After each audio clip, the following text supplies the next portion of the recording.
Vocês são, assim, muito queridos, muito amados do Senhor. A igreja em Maringá é motivo de oração da minha parte já há muitos anos. Muitos anos eu intercedo pela igreja aqui. Quando nós viemos aqui pela primeira vez, nós viemos atender. A princípio eram 3 casais que nós viemos. Pela primeira vez vim com o Gilberto aqui. Desses 3, nenhum deles permanece com vocês aqui hoje. Mas nasceu uma semente e a semente foi multiplicando aí, Deus. Pelo que eu vi aqui, foi 96 ou 97. 96? Ou 97. 96. Só para ver o tempo. Amém. Então Deus ele não para de trabalhar. Outro dia, eu e Marisa, nesses nossos 47 anos de convertidos, nós estávamos lembrando quantas pessoas tínhamos ganhado para Jesus. E confesso que é bom não lembrar. No ano de 1989, 88, 89, eu fui despedido da escola que eu lecionava. Contrataram um professor mais qualificado que eu, contrataram um professor do Mackenzie. Eu dava aula de física na época no colegial. E eles acharam por bem me despediram por telefone. Ligaram em casa e disseram assim, olha, nós estamos te ligando, isso era no mês de dezembro, era férias, né? Você não precisa voltar mais não, porque nós já estamos com outras ideias. E na hora que o diretor da escola era um padre espanhol, inclusive, o colégio era colégio de padres espanhóis, eu entendi que não era ele quem estava falando. Eu entendi que era o Senhor que estava dizendo para mim, para. E fiquei aquele ano desempregado.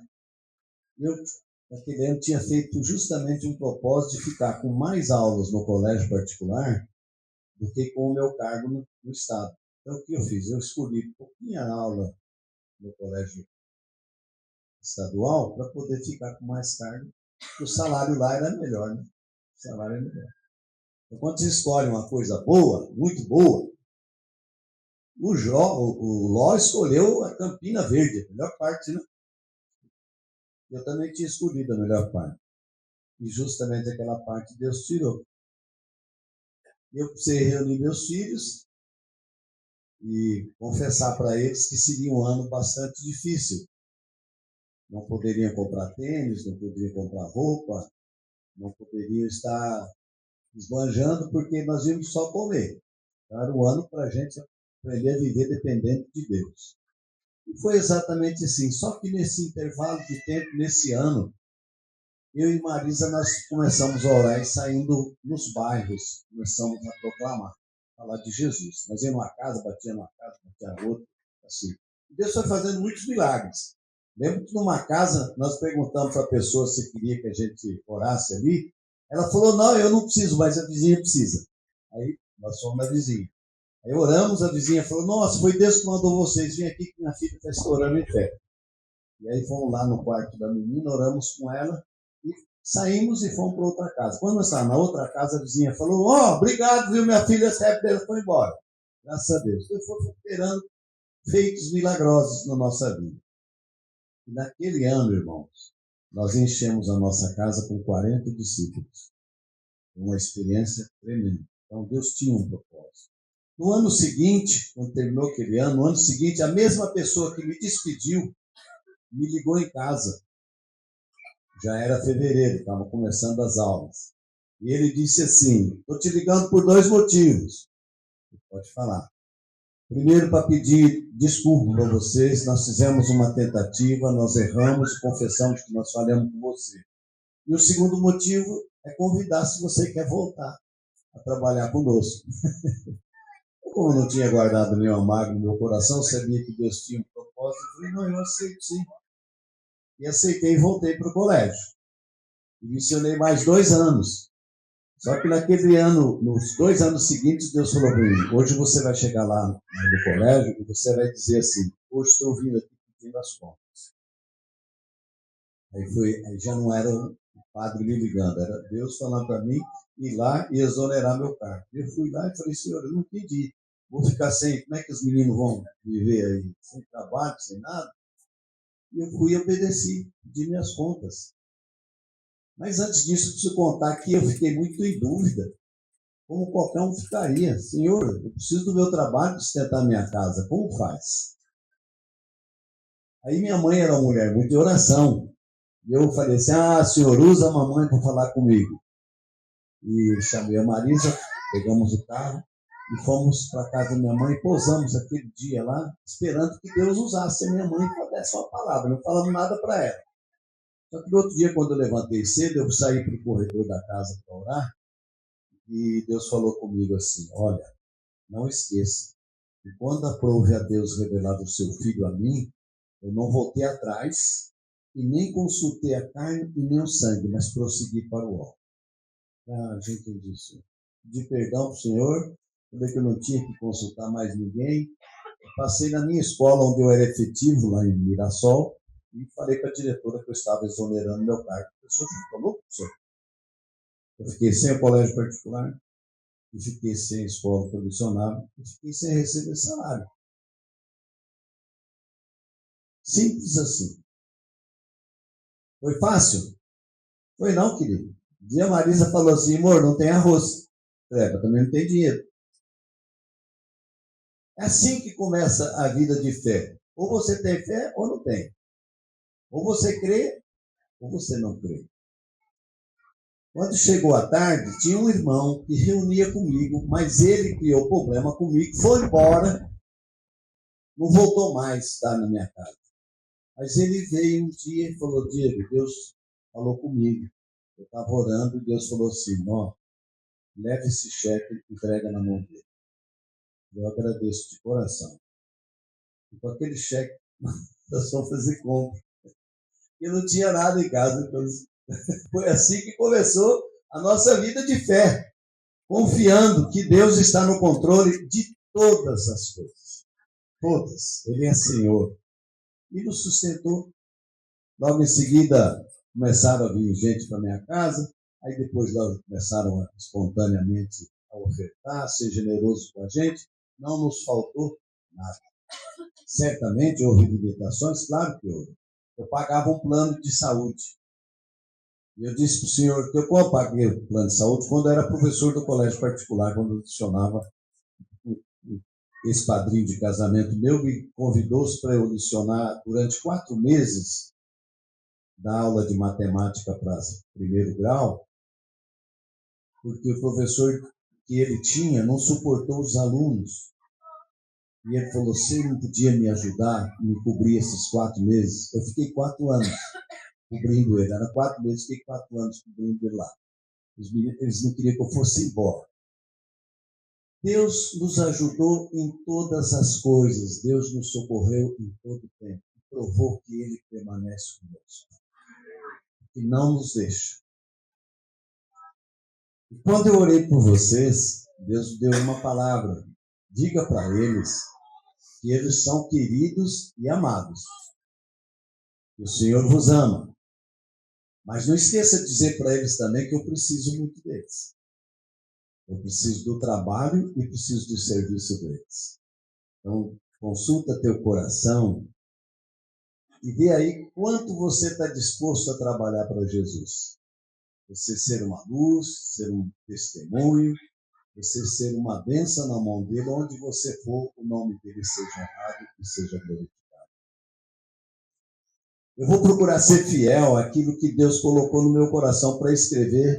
Num dado momento, estava sentado, não sabia direito assim que eu ia ministrar para vocês. Deus colocou algumas palavras no meu coração.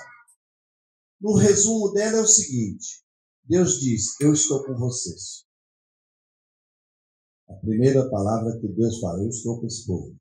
Segunda, eu estou orando por esse povo, estou intercedendo por eles. O Espírito Santo intercede por nós com gemidos inexprimíveis. E Jesus também intercede. Nessa hora ele está orando por mim, me ajudando aqui a expressar aquilo que está no coração dele, e ele está orando por vocês. Nesse momento o Senhor está intercedendo por todos nós. Em seguida ele disse, diga para eles que eles precisam fazer discípulos. A tarefa de fazer discípulo é para todos nós, porque todos nós somos sacerdotes. Quem é sacerdote é aquele que tem o Espírito Santo. Quem não tem o Espírito Santo, o que diz a palavra? Romanos 8, 9. Quer ler aí? Romanos 8, 9. O que diz lá? Vou ler aqui para vocês.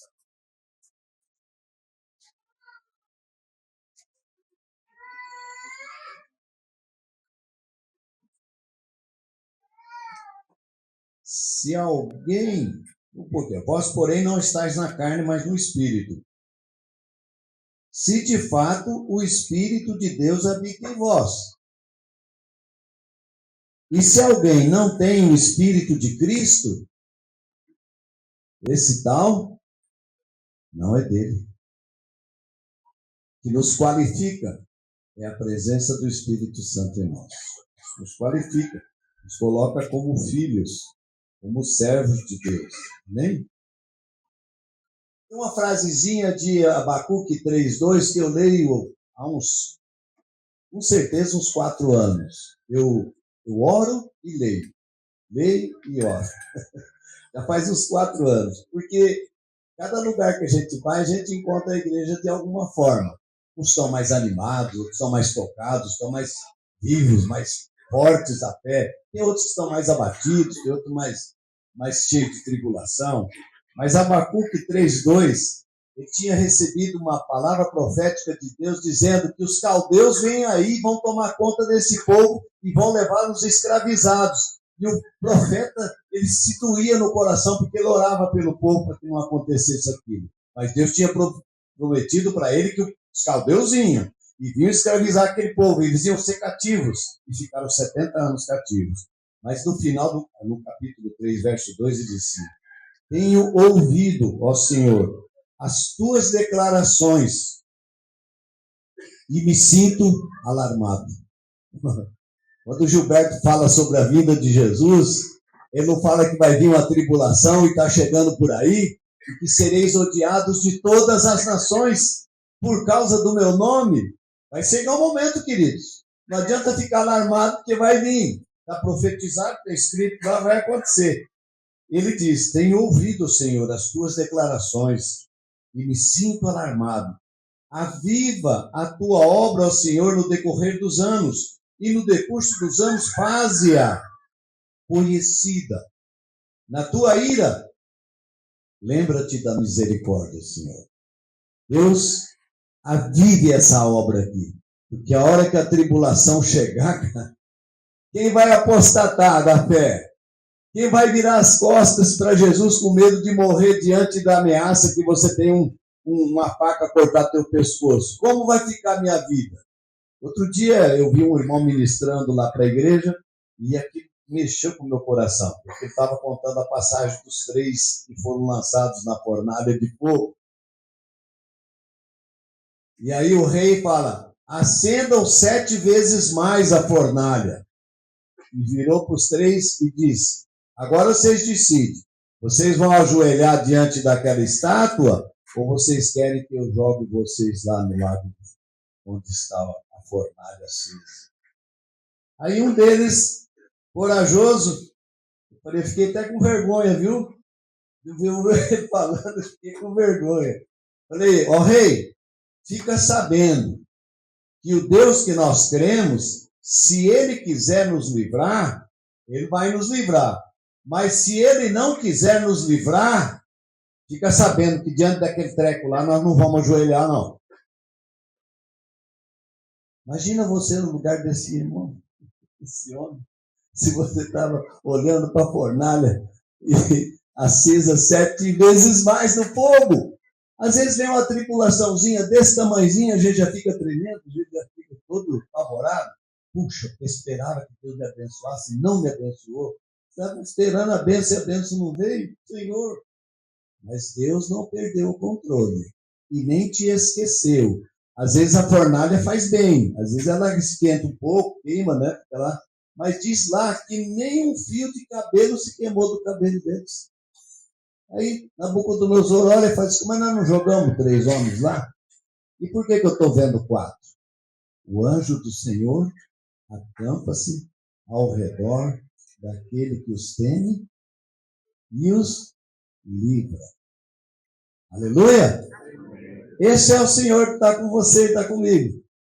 Esse é o Deus que nós cremos e confiamos. Aí eu falei, Senhor, anima a tua igreja, abençoa teu povo. Eu falei, por onde a gente começa, Senhor? Como é que a gente pode começar?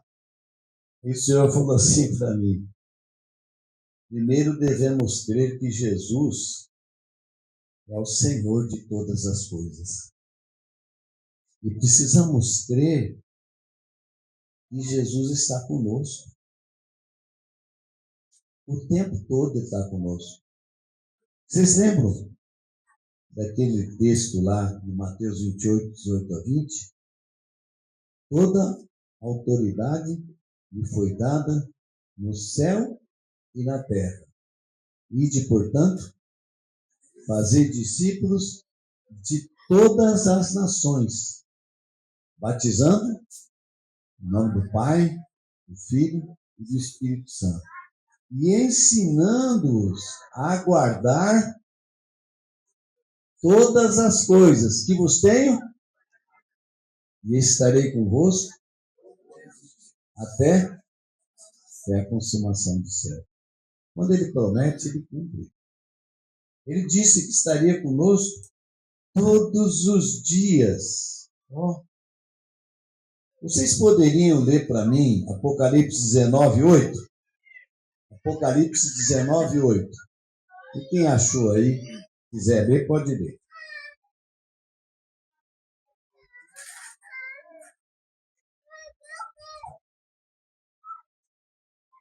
Alguém que achou, quiser ler, pode ler. 19, 8.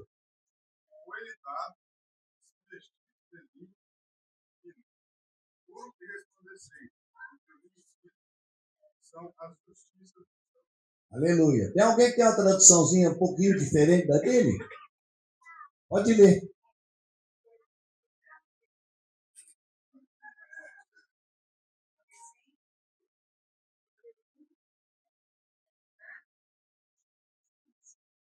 Você sabia, querido, que você está sendo vestido de um vestido resplandecente puro? Você não vê, mas Deus vê. Quando é que Deus te vê vestido de vestidos resplandecentes, de linho finíssimo, puro? Quando é que Ele te vê? Ao final do versículo. Quando estamos praticando e vivendo dentro da justiça de Deus. É justo perdoar alguém? É justo. Ele mandou. Se você não perdoa, você não será perdoado. É justo amar aquela pessoa que te odeia e deseja mal para você todos os dias? É justo amar ou não? É justo. Ele fala assim, amai os vossos inimigos, para que vocês sejam filhos do Deus Altíssimo, que faz a chuva cair sobre bons e sobre maus. Se a gente amar só os bons, o que faz? Todo mundo faz, isso é fácil, não é? Mas amar aquele que não merece é mais difícil. Eu tinha uma pessoa que era meu parente e ele, sou muito correta, muito justa assim, mas na época que esse homem se converteu, eu busquei ele na Sarjeta em Santo André, peguei um cunhado meu, fui buscar ele na Sarjeta, que ele era gerente da Rod, imagina um cara que era gerente da Rod, e caiu na bebida, e o álcool dominou ele de tal forma que ele perdeu a família, né? A cunhada foi embora, voltou para Rio Preto, ela era professora efetiva lá em Santo André, e um dia, orando, Deus falou para mim, busca ele. E quando cheguei em Santo André, eu encontrei ele numa calçada, jogado na sarjeta. Botamos ele dentro do carro e trouxemos ele para Rio Preto. Como nós não tínhamos possibilidade de segurá-lo, porque a gente de São Paulo, Santo André, até Rio Preto, nós precisamos parar para abastecer o carro, foi difícil segurar ele dentro do carro. Foi muito difícil segurar no carro. Bebida é uma coisa... Mas, graças a Deus, quando chegamos a Rio Preto, tinha um lugarzinho chamado Betel, e ele aceitou ficar naquele lugar. Ficou 8 meses, nunca mais bebeu, nunca mais. Não se converteu assim, não se reuniu conosco, mas foi um homem, pelo menos, íntimo direito. E ele vivia pedindo favores para mim. Qual é o favor que pedia? Ele fazia os negócios e vinha lá em casa para eu avalizar os empréstimos que ele fazia no banco. Quando era um valor que estava dentro do limite, eu assinava. Né? Mas um dia ele fez um grande negócio e chamou o filho dele, que estava fazendo negócio junto com o filho e com outra pessoa. E veio me pedir para mim assinar um termo lá do banco, um empréstimo. Quando eu vi o tamanho do empréstimo, eu lembrei da escritura, né? Pra gente, eu vou perder minha casa, onde meus filhos moram, e se acontecer dele morrer, acontecer com a coisa que eu não pode pagar. Aí eu fui muito sincero e disse para ele, querido, olha, até aqui eu venho mantendo isso aí, mas esse documento eu não posso assinar. E aí, ele saiu da minha casa muito bravo, muito. Você não tem noção, o homem saiu tão nervoso. Bom, eu precisei sair para evangelizar. Quando eu voltei à tarde, a caixa de correio minha tinha tanto papel lá que estava saindo para fora, assim, não coube tudo. Eu fiquei espantado, com muito papel, fui lá, peguei, eram todos os empréstimos que eu tinha assinado. Ele foi lá no banco e pagou tudo.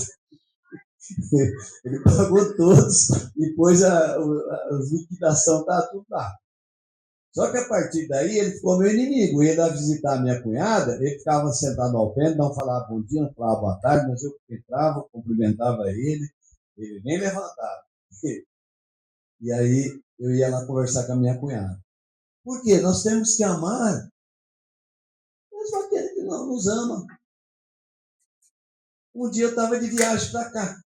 Estava viajando, marcando a viagem num sábado para cá. Isso era uma quinta-feira. De repente, ele aparece na minha casa, ele estaciona o carro de frente. Eu vi, até fiquei assustado. Falei, por que será que ele está vindo aqui? E eu saí do portão, fui recebê-lo. Ele disse, Diego, eu precisava muito abrir meu coração com você. Você não tem um tempo para mim? Eu falei, eu não tenho, eu tenho compromisso agora, eu já estou saindo, eu tenho compromisso, eu preciso visitar uma pessoa. Amanhã, às 14h, se quiser. Eu falei, sabe por quê? Deus falou para mim que eu preciso me arrepender, porque ele disse que não vai demorar para me levar. Eu falei, não, amanhã eu converso com você. Então, no outro dia, nós fomos para um prédio que ele alugava, estava vazio, e ali ele abriu o seu coração, chorou muito, pediu perdão, muitos pecados que ele tinha na vida dele. Então, eu orei com ele, tive misericórdia da vida dele, pedi para Deus perdoá-lo, que Deus tivesse compaixão da sua vida. Eu vim para cá no sábado, no domingo de noite eu voltei. Aí a minha cunhada me liga e disse, você não sabe, mas o amigo está no hospital. Você não pode visitar ele amanhã? Aí na segunda-feira eu fui lá visitar no hospital. Ele estava sentado assim numa cadeira, estava na UTI, mas ele estava até bem. Vi o batimento, estava normal. Eu falei, Diego, o médico falou que eu melhorei bastante, que amanhã eu vou embora. E foi mesmo. Mas ele foi dentro do caixão. Deus avisou ele.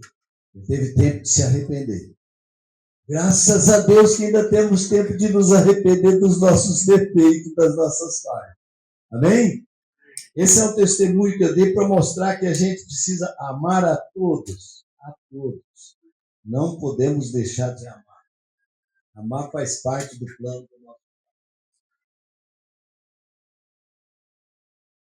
Pai. Amém. Diz aqui na Escritura que ele não desampara em momento algum a sua igreja. E nós somos igreja enquanto tivermos o Espírito Santo habitando em nós. Tema. Pode ler lá Apocalipse 3:5? Quem quiser achar aí Apocalipse 3:5, leia aí. Muito importante esse versículo. Você entenda. Apocalipse 3:5. Como é que começa o versículo? Primeira palavra que aparece no versículo. O vencedor. Ora, não existe vencedor se não tiver que ter vitória sobre alguma coisa. Certo? Nós temos que vencer o diabo. Nós temos que vencer o pecado. Nós temos que vencer a nossa carne, os nossos desejos. Muitas vezes são pecaminosos. Os nossos pensamentos. Todos estão sendo registrados lá, sabiam? Está tudo sendo registrado lá. Mas tem um detalhe que nos ajuda e nos socorre. Vamos ler o versículo? Como é que diz? Alguém lê aí. O vencedor será assim vestido de vestiduras brancas, e de modo nenhum apagarei o seu nome do livro da vida. Pelo contrário, confessarei o seu nome diante do meu Pai e diante dos seus anjos. Aleluia. O vencedor, de maneira alguma ele vai apagar o nome dele do livro da vida. Se teu nome não estiver lá, você não vai poder entrar naqueles portais eternos onde está a glória de Deus e a presença de Jesus. Se o seu nome não estiver registrado ali naquele livro, você não vai poder entrar. Mas o vencedor, diz aí, esse será vestido de vestiduras brancas, resplandecentes, linho fino, puríssimo. E diz aí, ó, e de modo nenhum apagarei o seu nome do livro da vida. Pelo contrário, confessarei o seu nome diante de meu Pai e diante dos seus anjos. Aleluia. Que Deus nos dê a graça de perseverarmos, de nos arrependermos das nossas falhas, corrigi-las, voltar outra vez à presença do Senhor. Deus nos livre daqueles pensamentos malignos de para a cabeça. Senhor, limpa meu coração, meu espírito, limpa minha mente, limpa minha vida. Que o Senhor te veja com vestidos brancos, resplandecentes. E ele diz assim, estarei convosco todos os dias até a consumação do século. Ele não te deixa, sabia? Não te abandona. Ele está o tempo todo lá no teu trabalho. Eu lembro uma experiência que eu tive, lecionando. Eu estava lecionando nessa escola do Colégio São José, e eu tinha muitos alunos que eram filhos de engenheiro, filhos de médico, eram pessoas assim. E às vezes eu dava alguns trabalhos difíceis para eles. Um dia chegou um aluno e falou assim, professor, o senhor consegue resolver esse problema aqui? E eu, muito corajoso, peguei o problema, botei na louça e fui resolver. Mas em dado momento, eu olhei e falei assim, não é que o danado está errado? Eu sabia que eu tinha errado, só que eu não sabia onde que eu tinha errado. Aí eu falei assim, bom, vamos estudar esse problema, e fui dando uma disfarçada, e fui lá para o fundo da classe, fui orando. Falei, senhor, me mostra onde que está o erro, senhor. Eu não sei onde que está errado ali. E eu voltei, olhei no quadro assim, falei, é ali mesmo, obrigado, senhor. O menino, ele sabia a resposta. E a resposta não ia dar se eu continuasse resolvendo o problema. E aí Deus me socorreu, fui lá, corrigi. O pessoal, dá uma apagadinha aqui, ó. Esse aqui tá errado, vamos corrigir direito aqui, fizemos tal. Aí terminou, falei, aí, professor, deu certo. Deus nos guarda, nos livra, nos protege, nos abençoa sempre que nós precisarmos. Mas você tem um detalhe, precisa estar em comunhão com Ele. Em todo o tempo, onde você for, está na estrada, dirigindo, você não sabe o que pode acontecer, esteja em oração, esteja em comunhão com Ele. Você vai visitar um cliente, você vai vender, você vai trabalhar, esteja orando, que Deus coloque no coração dele um bom sentimento pela tua vida e você possa ser bem sucedido. Amém? Ele diz, sem mim, aleluia, glória a Deus. Tenha paciência, pode seguir? Então vamos lá. Mas esse versículo que eu vou ler agora em seguida é um versículo que nós vamos repetir ele várias vezes. Porque diz assim, Jesus aproximando-lhes, falou-lhes dizendo, o que ele falou? Toda autoridade me foi dada no céu e na terra.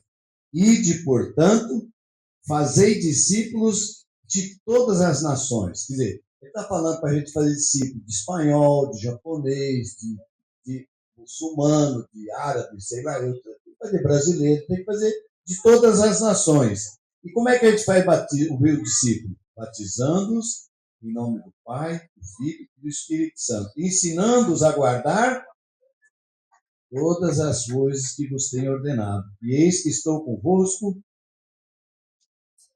Quando você ensina alguém a guardar, presta atenção. Há uma experiência meio árdua aí. Eu tenho um discípulo que está comigo já há muitos anos. Ele era um jovem muito dedicado, estudioso, um menino que conhece a Bíblia de trás para frente. Pensa um menino precioso. Ama o Senhor. Mas tinha dificuldade para ter frutos. Eu estou evangelizando um grupo numa cidade próxima, lá em Nova Aliança. Estamos com um grupinho lá. E eu falei, se você pudesse ir comigo lá, seria jóia. Estamos juntos. Foi bom que ele começou a me acompanhar. Começou a ir comigo na cidade. E os irmãozinhos lá se encantaram com ele, com o testemunho de fé dele. E um dia, um dos casais me procurou e disse assim, a gente está sabendo aí que precisa estar ligado no corpo, a gente está juntado, e a gente está meio assim, meio desligado aí. A gente não pode escolher aquele irmão para ser nosso discipulador? Eu fiquei contente, cara. Aquele menino está há muitos anos comigo, não tinha discípulos. Eu falei, cara, bateu em cima, é o que eu quero, vai lá, procura ele, fala que eu autorizei que vocês vão ser cuidados agora por ele. E eles foram na casa desse discípulo e disseram para ele. Ele ficou todo feliz, ligou para mim e falou, cara, posso cuidar deles? Pode cuidar deles. Não é tão fácil, não parece. Parece que é simples. Não é tão simples assim. Você precisa dar a vida por ele e ele precisa dar a vida para Jesus. Se esse argumento não funcionar, não tem como. Eu sou discipulador dele, mas ele tem que entender que eu não sou o dono dele. Eu sou um servo dele, eu estou aqui para servi-lo. E ele, por outro lado, para se sentir abençoado, ele precisa estar ligado com Jesus. O coração dele tem que estar ligado com o Senhor. Então, ele vai receber de Jesus uma palavra através da minha vida. Eu vou orientar ele. Como ele está me ouvindo, mas ele está ligado com Jesus, ele está entendendo que ele não está recebendo de mim. Ele está recebendo de Jesus. Porque se ele começar a colocar que ele está achando que ele está recebendo de mim, não vai funcionar a palavra, não vai virar nada. Mas ela falou que eu tinha que fazer isso, fazer aquilo. Não vou fazer não. Tudo bem. Você não está recebendo de Deus, você está recebendo da pessoa que está falando com você. E ela é falha igual você, ela pode falhar. Bom, o que aconteceu? Passou um dia, eu sabia que tinha coisa para consertar naquela casa lá. Eu já tinha ido umas 2 ou 3 vezes lá corrigir algumas coisas. Eles me aceitaram muito bem, porque eu não chego assim colocando regra. Não faço isso. Com os anos a gente vai aprendendo. Porque primeiro a gente chega amando, servindo, ajoelhando, se humilhando, né? E aí na hora que eu vou embora, eu esqueci, eu tinha que falar uma coisa para você. Aí eu dou o recado. E quando eu dou o recado, a pessoa fala assim, irmão, obrigado, era isso mesmo que eu precisava. Entendeu? Agora o discipulador mais novo, o que ele faz? Ele corta caminho. Entendeu? Não é que ele corta caminho. Ele chega assim, cara, peraí, eu vi você fazer um negócio aí, tá certo não, cara, isso aí Deus não se agradou não. O que aconteceu? O discípulo se estrepou. O discipulador dele não participa do meu encontro do grupo caseiro, mas o discípulo dele participa do meu encontro caseiro. Quando terminou o encontro, ele me chamou no cantinho, no canto, e falou assim, irmão, preciso abrir meu coração para você. Rapaz, meu discipulador não está muito legal comigo não, viu? Eu falei, conta aí, o que é que aconteceu? Cara, ele falou uns negócios meio duros lá para mim, viu? Você quando você vai diferente, você chega diferente. Eu falei, tem assim alguma coisa errada? Ele falou, não, assim, errada, não tem, certo? Mas é que assim, ele foi muito seco, né? Você quando fala, parece que você fala diferente, mesmo assim, parece que a gente até absorve melhor. Mas ele falou que de um jeito assim, tá? Eu falei, tá bom, vamos fazer o seguinte, vamos orar, vamos ver o que Deus fala. Orei com ele, apacentei o coração dele, fica tranquilo, viu? É assim mesmo. Deus trata com a gente. Aí no outro dia cedo eu levantei e orei e Deus falou para mim, dá um recado lá para ele e fala para ele que precisa tomar a cruz. Catei o telefone, liguei para ele, Deus mandou dar um recado para você. O que é? Ele falou assim que é para você tomar a cruz. O que você entende? Não, já entendi tudo, irmão. Fica tranquilo, fica em paz. Já fui lá, fiz as pazes com o discipulador, já estou tudo tranquilo com ele. Né? Parece que é fácil, mas não é, viu, queridos? Quando alguém toca na ferida da gente, quando alguém toca na ferida da gente, mas Jesus continua cumprindo a palavra. Estarei convosco todos os dias até. Agora tem um textozinho de Apocalipse 1, o 17 e o 18. Apocalipse 1, 17 e 18. Vocês estão comigo ainda? Posso continuar?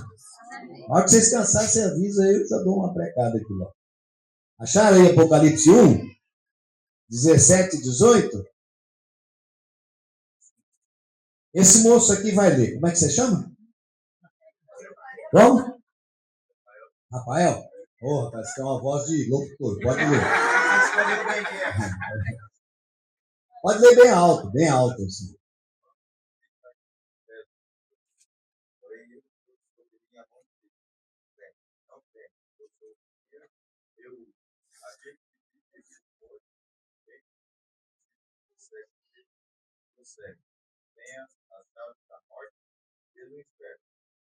Aleluia.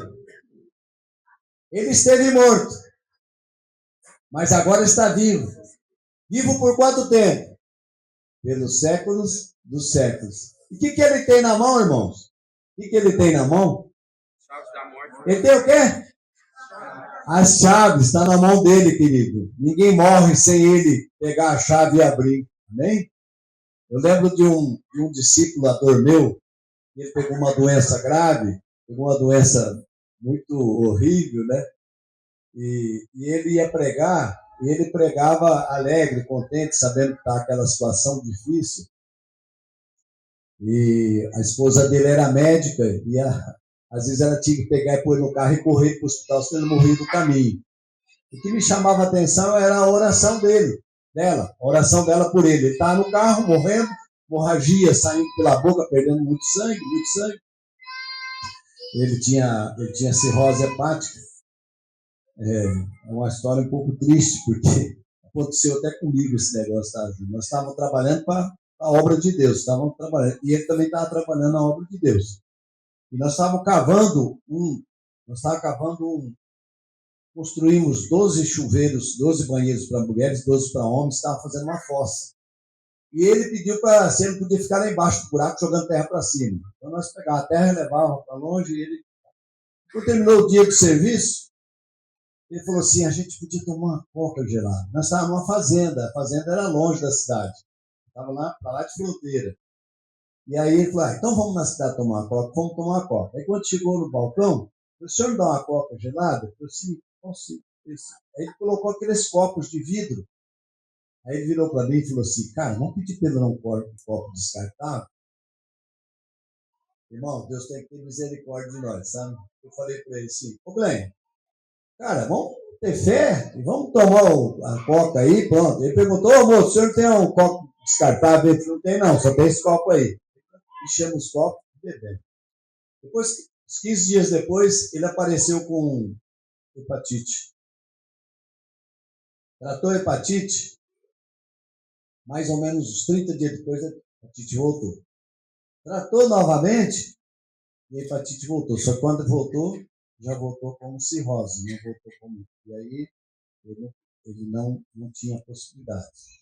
Então, o médico disse que ele tinha pouco tempo de vida, viveu muitos anos, pela graça de Deus. O que me chamou a atenção foi a oração da Rosana, a esposa dele. Ela via que ele estava morto do lado dela, correndo para o hospital, e ela, durante o caminho, dizia assim, espírito de morte, sai daí agora. Sai daí, espírito de morte, sai daí. Ele chegava no hospital, recuperava a saúde, bebia. Era a oração daquela irmã. Espírito de morte vai embora. É o que vinha na cabeça dela. Quem tem as chaves da morte e do inferno, irmãos? É Jesus. É o Senhor. Ele tem a chave. Fica tranquilo, fica em paz, confia nele, descansa nele, que não vai acontecer nada sem a permissão dele. Colossenses 1:27 é um versículo que vocês conhecem. Cristo em vós, a esperança da glória. Ele está contigo, querido. Essa é a nossa esperança, que ele permanece conosco. Amém? Aleluia. Glória a Jesus, né?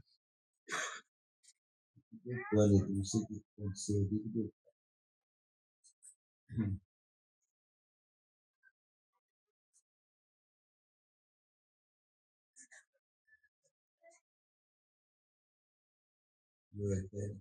Parou aqui.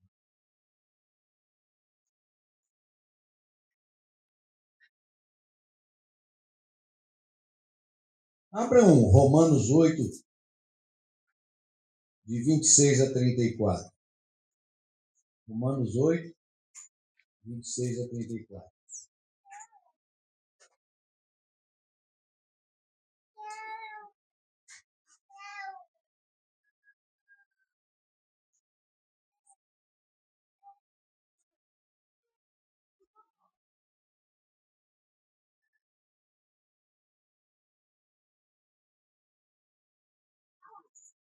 Tem alguém que quer ler, irmão?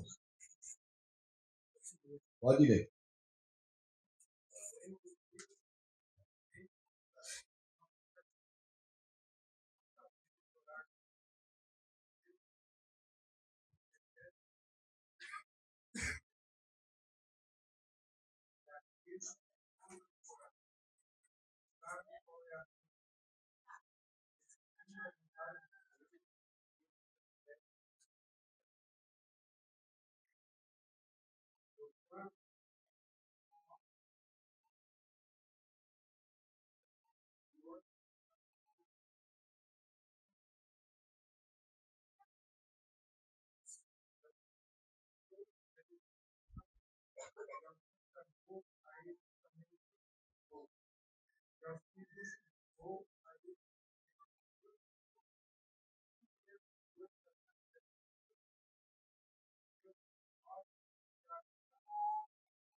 Veja bem, ele colocou o Espírito Santo em nós e o Espírito Santo intercede por nós. Até na hora que você não está sabendo, que você está precisando dele, você não está orando, mas ele está intercedendo por você.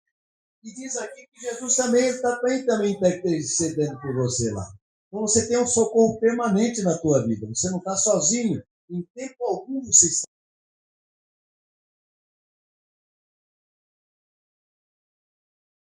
Aquilo que você estiver precisando. Amém? Queridos, e é preciso saber que quando nós oramos, ele ouve a nossa oração. Ele atende a nossa oração. Mateus 11, 28 a 30 é um versículo bem conhecido de todos. E que ele diz lá em Mateus 11, 28? Vinde a mim, todos que estáis cansados e sobrecarregados, e eu vos aliviarei. Eu preciso abrir meu coração, porque eu tenho, às vezes, ansiedades no meu coração. Eu tenho ansiedades. E, às vezes, essas ansiedades tiram a gente do eixo. E eu vou aqui abrir meu coração para vocês. Eu acordo no meio da noite. E acordo desesperado. Acordei, não lembro que horas podia ser, mas bem desesperado, assim, dizendo assim: Senhor Jesus, quem sou eu para te servir, Senhor? O que tenho eu de bom para servir a tua pessoa, Senhor? E me veio um desespero. Comecei a suar. De repente eu me lembrei dizendo assim: Senhor, mas tu és o Consolador, consola o meu coração. E dormi. E na mesma hora que eu dormi, já querendo clarear o dia, eu acordei.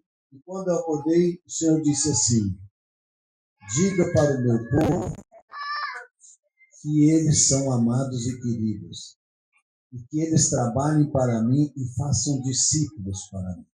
É a palavra que me deu um consolo. Aí eu apacentei. Então o Senhor está sempre conosco para apacentar o coração da gente quando você está em lutas. E aí fala assim: vinde a mim todos vós estáis cansados, sobrecarregados, e eu vos aliviarei. Tomai sobre vós meu jugo e aprendei de mim, que sou manso, humilde de coração, e achareis descanso para a vossa alma. É hora que a gente precisa desse descanso. A fadiga, a luta, as intempéries que vêm para o nosso coração. Mateus 7,7. Mateus 7,7. Pedi, buscai, batei, pois todo que pede, que busca, e a quem lhe bate, abrir-se-lhe-á. Ou qual dentre vós é o homem que, porventura, se o filho lhe pedir pão, lhe dará uma pedra? Ou se lhe pedir um peixe, lhe dará uma cobra? Ora, se vós, que sois maus, sabeis dar boas dádivas aos vossos filhos, quanto mais vosso Pai, que está nos céus, dará boas coisas aos que lhe pedirem. Preciso testemunhar isso para vocês, porque são experiências de misericórdia da parte do nosso Pai com a nossa vida, certamente. E a minha queridinha Marisa, ela é a bênção da minha vida. É o meu socorro que Jesus colocou na minha vida, é a bênção que colocou Deus na minha vida. E ela tinha passado por muitas intempéries, muitos momentos difíceis, muito difíceis. A primeira vez, quando ela teve câncer na mama, o médico nos procurou e nos disse algumas coisas difíceis de ouvir, muito difíceis de ouvir. Ele disse: olha, o câncer que você tem, ele é muito agressivo. Ele invade rapidamente o seu corpo. Então, normalmente, meus colegas médicos, eles operam e tiram apenas um quadrante onde está focalizado o tumor. Mas eu dou um conselho, não sei se vocês querem me ouvir. O meu conselho é que vocês retirem a mama.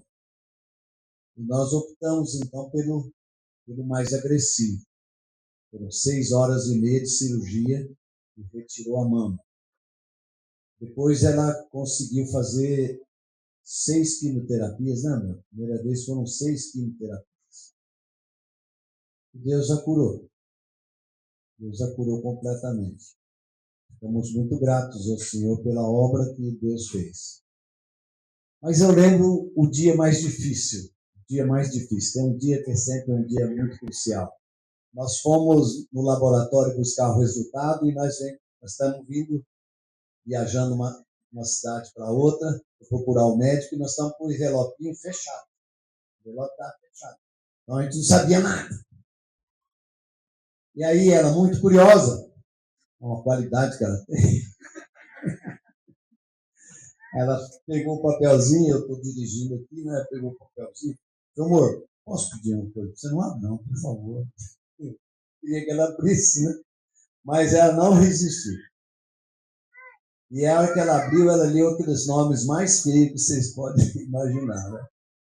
E na hora que ela estava lendo, eu estava orando. Eu estava falando com meu pai, conversando com ele, e disse: o que eu vou dizer para a Marisa de bom que possa trazer paz para o coração dela? E a notícia é horrível. Ela já começou a passar mal, né? Começou a ruim, que a notícia não era boa. E aí Deus falou para mim assim: olha, se diz para ela que eu estou no controle. Bom, tá bom, o senhor está no controle. Mas diga para ela também que até aqui eu a socorri. Eu poderia continuar socorrendo e posso também encerrar aqui. Aí eu disse para ela, Senhor, hoje nós completamos 25 anos de casados. Nós temos 3 filhos. Nossos filhos são maravilhosos. Não nos deram trabalho na nossa vida. São meninos preciosos. Vamos agradecer a Deus porque já recebemos muitas bênçãos deles. Mas agora eu preciso te dizer o seguinte: esse Deus que nós cremos é um Deus que pode te curar. Mas se ele também não quiser te curar, nós vamos louvá-lo e agradecê-lo, porque um dia nós vamos estar todo mundo junto com ele lá, desfrutando de todas as bênçãos celestiais. Isso apacentou um pouco ela, levamos ao médico, e aí você já sabe o que aconteceu, né? O médico foi frio, cru e seco, falou tudo que tinha que falar e não teve erro. Mas Deus curou ela. E aí? Glória para Jesus. Louvado seja o Senhor. Passado 26 anos, não digo 26, 24 anos depois. Passados 24 anos, eu fui convidado a participar de um casamento, ajudando o irmão pastor a fazer um casamento. E a família que veio era de fora, da Argentina. E quando terminamos o casamento, eu abracei todos os padrinhos, inclusive o pai e a mãe do noivo, que eram argentinos. E no outro dia, eles embarcavam, depois do casamento, de embarcar para a Argentina. Mas quando chegaram no aeroporto, não deixaram eles embarcarem, porque ela estava acometida com Covid. E passados 3 dias, a Marisa estava passando mal. Levei ela para o hospital, ela ficou muito ruim, ficou 9 dias na UTI, no isolamento, a gente podia visitá-la. E depois do 10º dia em diante, ela foi para o quarto e eu pude ficar com ela lá. E aí a médica me procura e disse: olha, eu tirei uma ultrassom dela, encontrei uma mancha no pulmão esquerdo. Ó, tá tudo bem, não tem nada grave, mas eu, como médica, ficaria intranquila se não falasse para você: será que você não podia fazer uma biópsia e ver de fato o que é essa manchinha?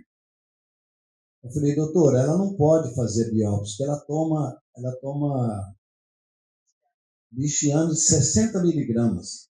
Então, o sangue dela é finíssimo. Ela vai machucar a unha, perde sangue assim absurdo.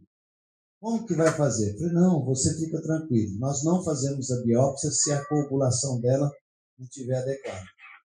E aí o médico saiu para me apacentar. Deus faz as coisas. O médico saiu para me apacentar, eu estava lá orando, amando a misericórdia de Deus, e autorizei fazer a biópsia dela. Fez a biópsia e descobriu que ela estava com um tumor cancerígeno no pulmão esquerdo.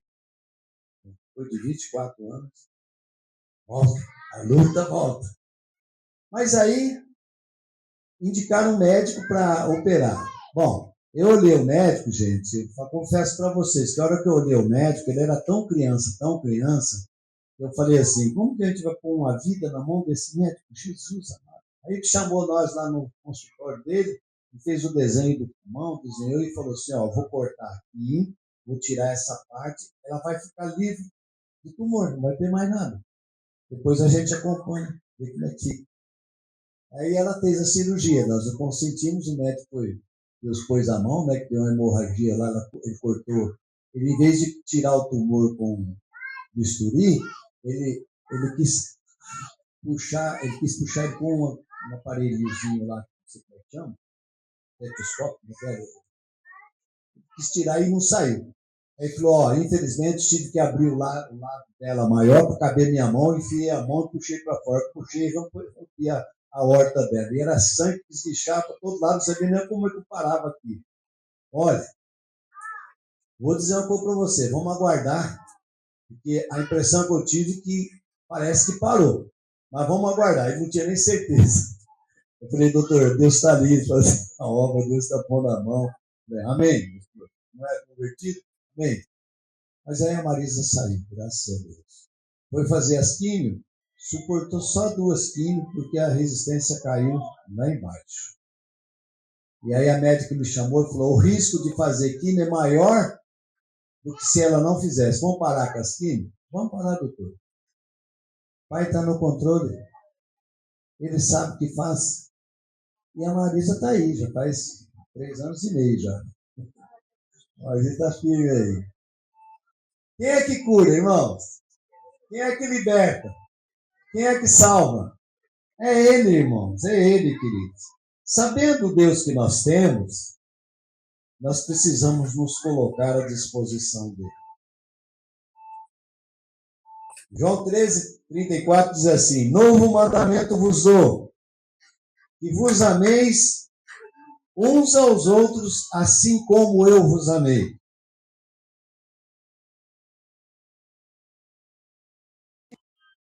Também vos ameis uns aos outros. Nisto conhecerão todos que sois meus discípulos, se tiverdes amor uns aos outros.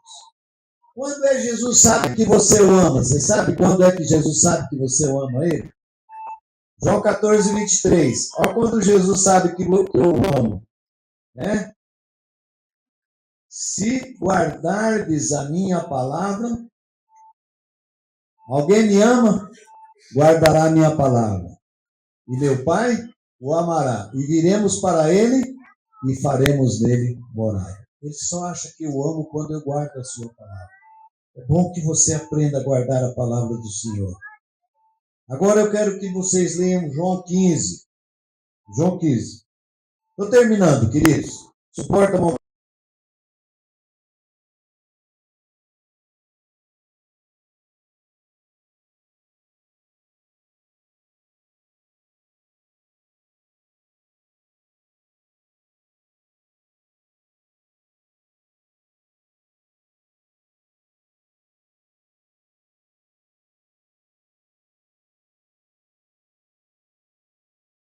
Para toda aquela que dá fruto, para que dê mais fruto.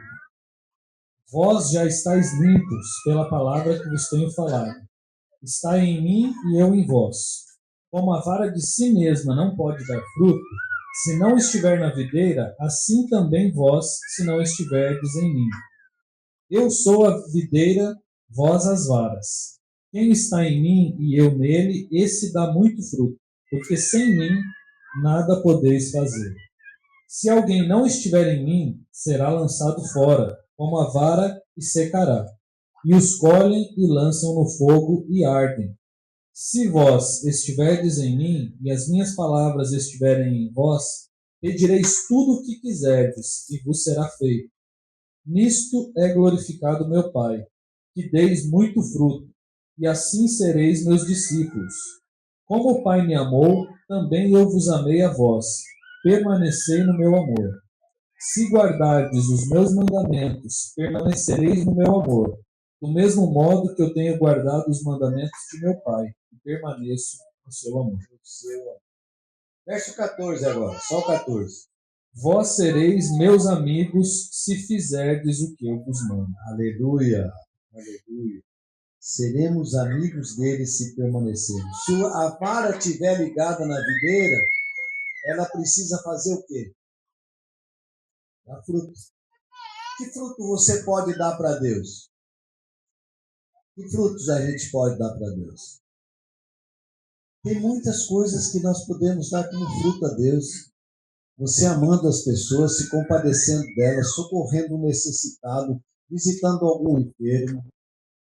Você pode dar muito fruto para Deus. Você pode testemunhar da obra que Jesus está fazendo na sua vida, como ele entrou na tua casa e tudo mudou, como você é feliz e contente, como você tem esperança que um dia você vai morar com ele, você vai estar na eternidade. Muito fruto você pode dar. Você pode testemunhar, abrir tua boca e dizer: Jesus permanece comigo, eu o amo e ele me ama, e eu quero que ele glorifique o nome dele na minha vida para que eu produza muito fruto para ele. Bem, queridos? Ele diz que sem mim, lá em João 10, ele diz que nós somos as ovelhas. João 10, o versículo 11. João 10.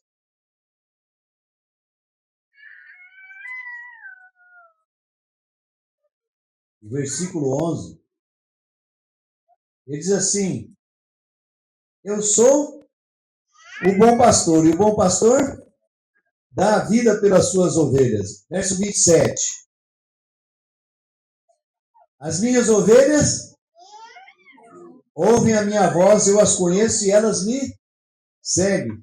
Eu lhes dou a vida eterna e jamais perecerão. Ninguém as arrebatará da minha mão. Ninguém vai tirar você da presença de Deus para estar com você.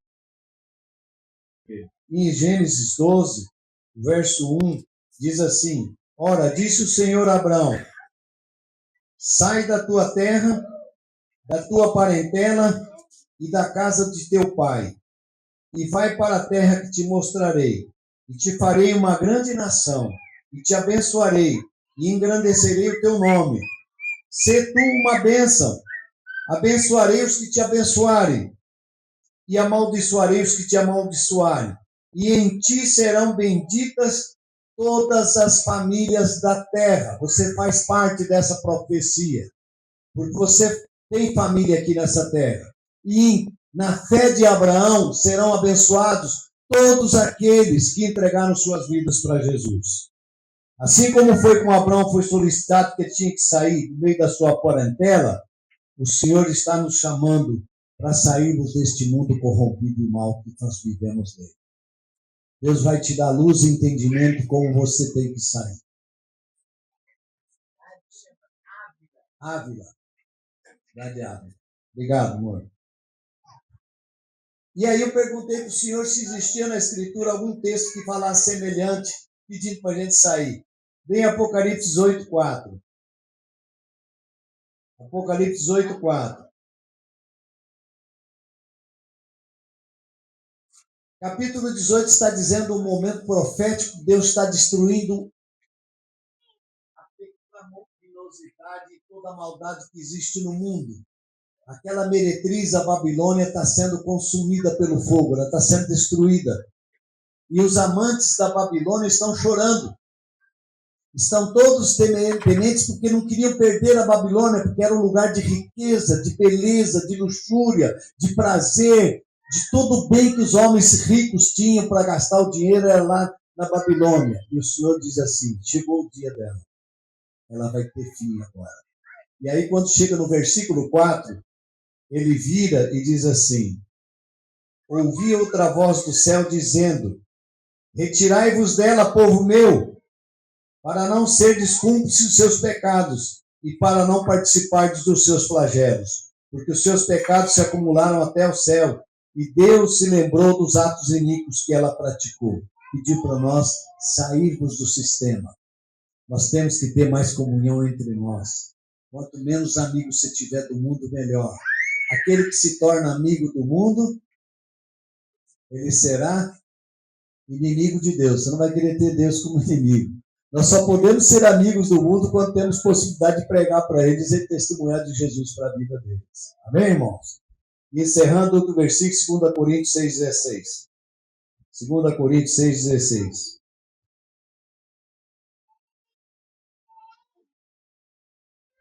Que ligação há entre o santuário de Deus e os ídolos? Qual a ligação que há? Porque nós somos santuário do Deus vivente, como ele próprio disse. Habitarei e andarei entre eles. Serei o seu Deus e eles serão o meu povo. Por isso, retirai-vos do meio deles, separai-vos, diz o Senhor. Não toqueis em coisas impuras. Amém? Pai querido, guarda teu povo, guarda a tua igreja, guarda a nossa vida, preserva-nos em santidade na tua presença, livra-nos de qualquer contaminação que o mundo possa nos atingir. Pai, te peço, abençoando o teu povo que está aqui, Senhor, em nome de Jesus. Que a graça bendita os envolva e os preserve na tua presença. Amém. Deus abençoe, irmãos. Obrigado pela paciência.